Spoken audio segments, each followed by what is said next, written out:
কুদ্দুস, আগের দিনের একটা গল্প কই। আমার দাদার আমলে এত গরম পড়তো যে তার সব সেদ্ধ ডিম পারতো। হ্যাঁ আবুল, আমার দাদার আমলে তো এরকম গরম পড়তো যে তার এই খামারের গরু দুধ দিলে সেটার জাল দেওয়ারই দরকার পড়তো, এমনিতেই গরম দুধ বাড়াইতো। তখনকার আমলে এত গরম পড়ছিল যে আমার একটা হোটেল ছিল, অল্প কয়েকদিনে অনেক বড় লোক হয়ে গেছিলাম। তখন কি বেচছেন? কি বেচে এত বড় লোক হলেন তাড়াতাড়ি? তোদের দাদাদের ডিম আর গরম দুধ জ্বালানি খরচ লাগতো না আমার।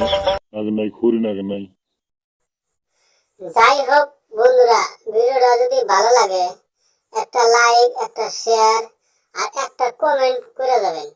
আর সাবস্ক্রাইব করতে ভুলবেন না কিন্তু। মানে যা যা যা আছে, যে কটা আছে সব কটা করে দিবেন। কোনো নাম কয়নি হতো। ফিরে আইলাম রে, আর একটু গল্প ছোট কুয়ার মনেই নাই। আমার দাদা না মেলাডি গরু আসলো, গরু রাখতে এলে না মেলা, মানে 3-4টা দাগের দরকার পড়ছে। যেমন ধরো যে গরু মারা গোমাট আছে, শাল বই আছে, এরকম আরো 2টা চকচকের দাগ আছে। মানে এত জায়গা নাকছে বোধাই, তাই কল হয়েছে। আমার দাদা না আগে দেখছি বাঁশ দিয়া মেঘ খরা দিয়া ধান উগা দিছে, বাঁশ দিয়া মেঘ খরা দিছে, ধান উগা দিছে। আমার বিশ্বাস হয় না, কারণ এত বড় বাঁশ কোনে ছেড়ে দিব? বিশ্বাস হয় না আমার। বিশ্বাস হবো না কে?